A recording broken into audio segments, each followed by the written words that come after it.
আসসালামু আলাইকুম everyone, welcome back to my channel.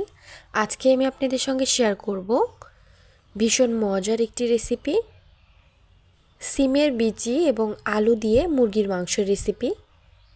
আর এইভাবে যদি রান্না করেন তাহলে কিন্তু খুবই মজার হয় খেতে। এ পর্যায়ে দিয়ে দিয়েছি একটা প্যানে তেল, দিয়ে সেখানে নিয়ে নিচ্ছি পেঁয়াজ কুচি এবং পর্যাপ্ত কাঁচামরিচ ফালি করে নিয়েছি এবং দিয়ে দিচ্ছি রসুন থেতো করে নিয়েছি। রসুনগুলো একটু বড় সাইজে, সেজন্য থেতো করে নিলাম। তারপর খুব ভালোভাবে ভেজে নিচ্ছি। একটু সময় নিয়ে ভেজে নেওয়ার পর দিয়ে দিচ্ছি 1 চামচের মতো আস্ত জিরা, দিয়ে কিছুক্ষণ ভেজে নেওয়ার পর দিয়ে দিচ্ছি 1 চামচের মতো হলুদ, দিয়ে দিচ্ছি 1 চামচ মরিচ গুঁড়া, দিয়ে দিচ্ছি 1 চামচের মতো লবণ। এ পর্যায়ে দিয়ে দিচ্ছি 1 চামচ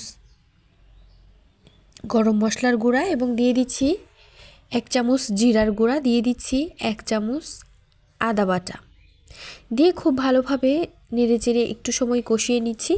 তারপরে দিয়ে দিচ্ছি সিমের বিচি। সিমের বিচিগুলোকে আমি ওপরের খোসাগুলোও ছাড়িয়ে নিয়েছি। তারপর মাংসগুলোকে দিয়ে দিচ্ছি। মাংসগুলোকে দিয়ে নেড়েচেড়ে খুব ভালোভাবে মশলার সঙ্গে একটু সময় নিয়ে কষিয়ে নিতে হবে। যত ভালোভাবে কষিয়ে নেবেন আসলে মাংস খেতে কিন্তু ততই বেশি টেস্টি হবে। এ পর্যায়ে কিছুক্ষণ কষিয়ে নেওয়ার পর মাংসগুলোকে নিচের দিকে যখন হালকা লেগে যাচ্ছে তখন সামান্য পরিমাণ পানি দিয়ে দিয়েছি। এটা যেহেতু পাকিস্তানি মুরগি সেই জন্য কিন্তু সেদ্ধ হতে খুবই অল্প সময় লাগে। দেশি মুরগি হইলে একটু সময় লাগতো। এ পর্যায়ে আগে থেকে ভেজে রাখা আলু দিয়ে দিচ্ছি।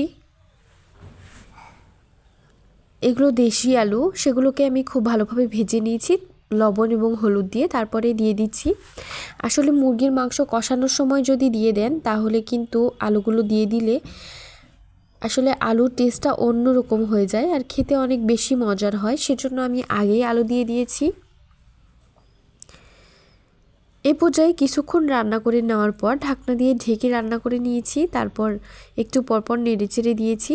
সম্পূর্ণ ঝোলটা একদম শুকিয়ে যাওয়া পর্যন্ত অপেক্ষা করব। এ পর্যায়ে উপরের দিকে তেলটা ভেসে এসেছে।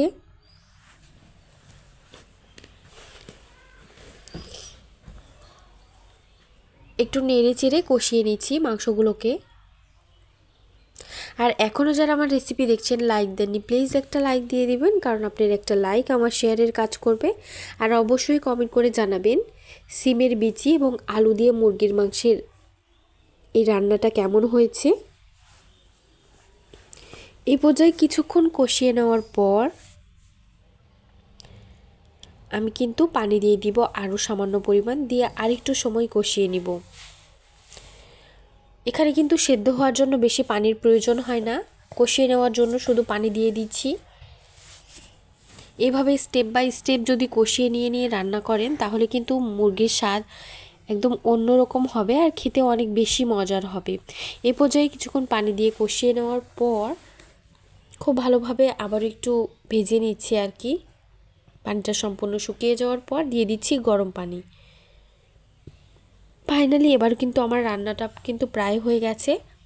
কিছুক্ষণ এটাকে রান্না করে নেওয়ার পরই হয়ে যাবে। এই পর্যায়ে দিয়ে দিচ্ছি 1/2 চামচের মতো লবণ। এই পর্যায়ে লবণটা একটু চেক করে নিতে হবে। লবণ দিয়ে খুব ভালোভাবে নেড়ে চেড়ে আর একটু সময় রান্না করে নিব। রান্না করে তারপরে নামিয়ে রেখে দিব জিরার গুঁড়া দিয়ে। অবশ্যই ভাজা জিরার গুঁড়া ব্যবহার করতে হবে, তাহলে কিন্তু টেস্টটা অনেক বেশি ভালো হয় আর খেতেও অনেক বেশি মজার হয়। এ পর্যায়ে কিছুক্ষণ আমি এভাবে রান্না করে নিচ্ছি। আর এতক্ষণ যারাই আমার সঙ্গে আছেন তাদেরকে জানাই অসংখ্য ধন্যবাদ এতক্ষণ আমার সঙ্গে থাকার জন্য। এ পর্যায়ে কিন্তু আমার রান্নাটা কিন্তু প্রায় হয়ে গেছে। আমি চুলাটা অফ করে রেখে দিব, তারপর পরিবেশন করে দেখিয়ে দিব একটু ঠান্ডা হওয়ার পর। এই মুরগির মাংসটা কিন্তু রুটি, পরোটা, পোলাও সব কিছুর সঙ্গেই পরিবেশন করতে পারবেন। আর গরম ভাতের সঙ্গে তো কথাই নাই, খুবই মজার হয়। আর এবার পর্যায়ে পরিবেশন করে দেখিয়ে দেব কতটা লোভনীয় দেখতে হয়েছে, খেতেও হয়েছে অসম্ভব মজার। বাসায় একবার হলে এভাবে ট্রাই করতে পারেন। আর এতক্ষণ যারাই আমার সঙ্গে ছিলেন তাদেরকে জানাচ্ছি অসংখ্য ধন্যবাদ। আর পরবর্তী রেসিপি দেখার আমন্ত্রণ জানিয়ে আজকের মতো বিদায় নিচ্ছি। আল্লাহ হাফেজ।